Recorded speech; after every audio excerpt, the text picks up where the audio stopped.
Hello दोस्तों, आज हम बात करेंगे बोन कैंसर के लक्षणों पर। हड्डियों में होने वाले कैंसर कैसे हम सस्पेक्ट कर सकते हैं, कब सस्पेक्ट कर सकते हैं और क्या क्या फीचर्स इसके होते हैं जिसमें लोगों को सस्पेक्ट करना चाहिए कि उनको बोन कैंसर है। आज उसको बात करेंगे। टॉपिक पर जाने से पहले जो लोग हमारे चैनल पर नए हैं उन्हें रिक्वेस्ट करूँगा कि चैनल को सब्सक्राइब करें, वीडियोज़ को लाइक करें, शेयर करें, फॉलो करें, कमेंट करें, पूरा देखें। टॉपिक इंपॉर्टेंट है इसलिए इसे अंत तक देखिएगा। चलिए शुरू करते हैं इंपॉर्टेंट।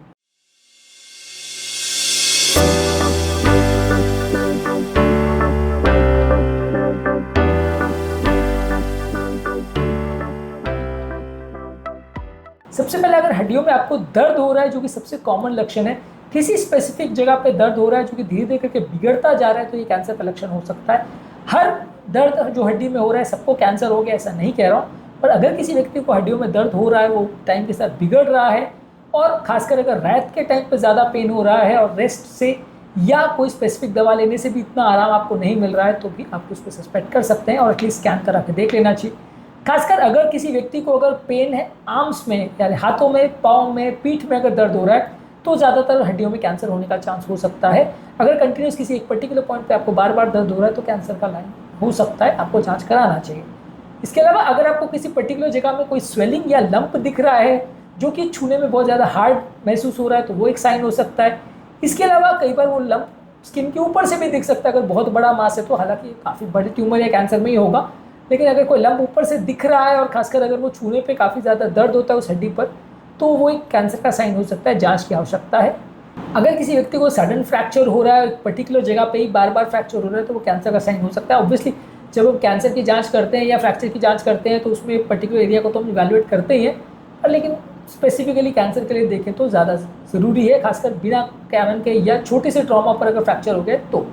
इसके अलावा अगर किसी व्यक्ति का कोई पर्टिकुलर जॉइंट की मोबिलिटी कॉम्प्रोमाइज़ है, कोई एरिया स्टिफ हो गया है, अकड़ गया है, जड़ हो गया है, मूव नहीं हो पा रहा, उसकी रेंज ऑफ मूवमेंट कॉम्प्रोमाइज़ हो गया है किसी पर्टिकुलर लिम्ब में, तो उसको जांच करने की आवश्यकता है कि अगर उस एरिया में लिम्ब मूवमेंट कॉम्प्रोमाइज़ हुई तो वो आर्थराइटिस की वजह से हुई है, कोई बोन का प्रॉब्लम है या कोई कैंसर है। हालांकि बहुत कोई स्पेसिफिक सिम्टम नहीं है, लेकिन ये इसका लक्षण हो सकता है। इसके अलावा यदि किसी व्यक्ति को बिना किसी कारण के बहुत ज़्यादा कमजोरी या सुस्ती का एहसास हो रहा है, तो ये भी एक कैंसर का लक्षण हो सकता है। ये किसी भी कैंसर के साथ हो सकता है जिसमें बोन कैंसर भी इंक्लूडेड है।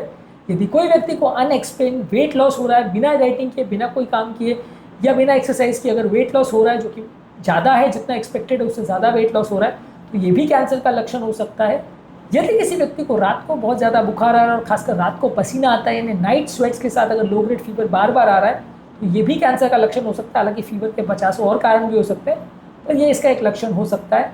इसके अलावा अगर किसी व्यक्ति को खून की कमी हो रही है जिसकी वजह से बहुत ज़्यादा कमजोरी, सुस्ती या सांस फूलने का प्रॉब्लम हो रहा है, तो वो भी कैंसर की वजह से हो सकता है। हालांकि खून की कमी के भी बहुत सारे कारण हो सकते हैं, पर ये इसमें से एक है। इसके अलावा अगर आपको कोई पर्टिकुलर एरिया में सुनपने का एहसास हो रहा है या वो एरिया में बहुत ज़्यादा झुंझुनी वगैरह हो रही है, तो ये भी कैंसर का लक्षण हो सकता है। हालांकि इसके भी और कारण हो सकते हैं, ज़्यादातर ये न्यूरोपैथिक फीचर्स में होता है, लेकिन अगर ऐसा हो रहा है तो आपको उसकी जाँच करने की आवश्यकता है। अगर किसी व्यक्ति को कोई पर्टिकुलर एरिया में, खासकर अगर रीढ़ की हड्डी में पेन हो रहा है, तो वो बहुत इंपॉर्टेंट है। खासकर अगर वो एरिया में बहुत ज़्यादा कमजोरी है, बहुत ज़्यादा पेन हो रहा है और पाँव सुन पड़ रहे हैं, चलने फिरने में बैलेंस नहीं बन रहा, तो वो इंडिकेट करेगा कि नर्व वहाँ पे कंप्रेस हो रही है, तो वहाँ पे आपको ट्यूमर के लिए चेक करना पड़ेगा। इसके अलावा अगर किसी को चलने में बैलेंस नहीं बन रहा है या बैठने में भी तकलीफ हो रही है, तो हिप एरिया में उसको प्रॉब्लम पेल्विस एरिया में हो सकती है, तो वहाँ की हड्डियों को आपको जाँच करना पड़ेगा। इसके अलावा अगर बिना किसी कारण से आपको छाती का दर्द हो रहा है और वो छूने में दर्द बढ़ रहा है, रिब्स वगैरह में कुछ पेन या प्रॉब्लम हो रही है, तो वो भी कैंसर का साइन हो सकता है, तो वो भी आपको जांच करने की आवश्यकता है। हालांकि इसमें बहुत कम पेशेंट को कैंसर निकलेगा, लेकिन जांच करने की आवश्यकता है। तो क्या इसका मतलब हर हड्डी के दर्द वाले पेशेंट को जांच कराने की आवश्यकता है, सबको ही कैंसर है? ऐसा नहीं है। अगर किसी पर्टिकुलर एरिया में परसिस्टेंट आपको बोन पेन हो रहा है, स्वेलिंग हो रही है, छूने में दर्द हो रहा है और ये खासकर अगर आपको दवाई लेने से या बैठने से या कुछ आराम करने से, रेस्ट लेने से इस पर फ़ायदा नहीं मिल रहा है, तो आपको डेफिनेटली डॉक्टर को मिलना चाहिए। इसके अलावा अगर फ्रैक्चर्स हो रहे हैं और सिग्निफिकेंट लोगों की मोबिलिटी में कॉम्प्रोमाइज़ हो रहा है, ज़्यादा स्टिफनेस किसी पर्टिकुलर एरिया में ज़्यादा हो रही है, तो वो भी एक इंपॉर्टेंट साइन है। आपको उसके लिए भी जांच कराने की आवश्यकता है। ऐसा हर पेशेंट को कैंसर निकलेगा ज़रूरी नहीं है, लेकिन फिर भी जांच करने से आपको कुछ सिग्निफिकेंट केसेस पकड़ में आ सकते हैं जिनका आगे ट्रीटमेंट किया जा सकता है। बोन कैंसर बेसिकली बोन का पेन ही उसका सबसे इंपॉर्टेंट फीचर होता है, उस पर ही सबसे ज़्यादा फोकस करना है।